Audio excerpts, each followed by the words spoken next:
c'est intéressant que vous citiez le cas de Philippe Cadic, parce que, bon, Philippe Cadic, d'abord, ça prouve qu'il a été capable d'utiliser ses expériences personnelles comme il était un grand écrivain en des grands romans. Cela dit, les gens qui ont lu Dick ne se sont pas dit, tiens, je vais prendre, je vais raser la même moquette que lui pour la fumer afin d'avoir les mêmes expériences parce que je trouve ça sensationnel.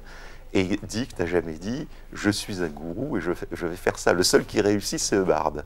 Mais Hubbard, alors lui, par contre, a utilisé apparemment, d'après les témoignages qu'on a de l'époque, tout à fait consciemment ce qu'il avait écrit pour le transformer, parce que on lui prête, alors je ne sais pas si l'anecdote est vraie ou pas, mais on lui prête la phrase suivante: j'ai compris qu'en fondant ma secte, je gagnerais beaucoup plus d'argent qu'en étant écrivain.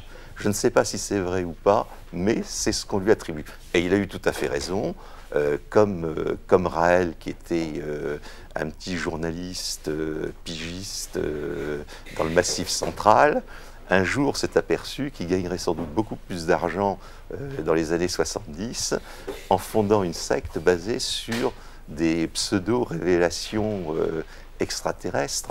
Là, lui, c'est intéressant, il n'a pas recyclé de la science-fiction véritablement, mais il a plutôt recyclé ce qu'on trouvait dans l'ufologie. Alors entre ufologie et science-fiction, il y a beaucoup de passerelles, parce que beaucoup d'écrivains ont utilisé ce que racontaient les témoins d'observations ufologiques, s'en sont servis, ont développé ça, etc.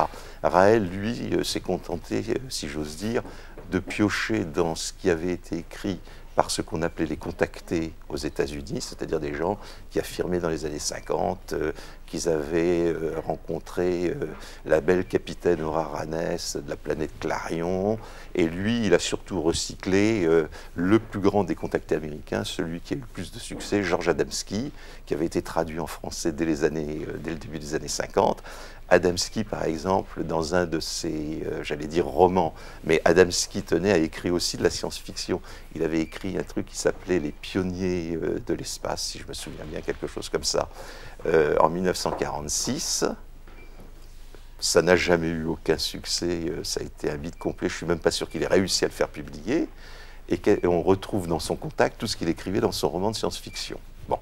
Et Raël a utilisé la même chose, par exemple, à un moment, Adamski déjeunait ou dînait dans une soucoupe volante avec Jésus-Christ. Bon, Raël a fait encore mieux, parce que lui, il y avait non seulement Jésus-Christ, mais il y avait Mahomet, il y avait Bouddha, etc.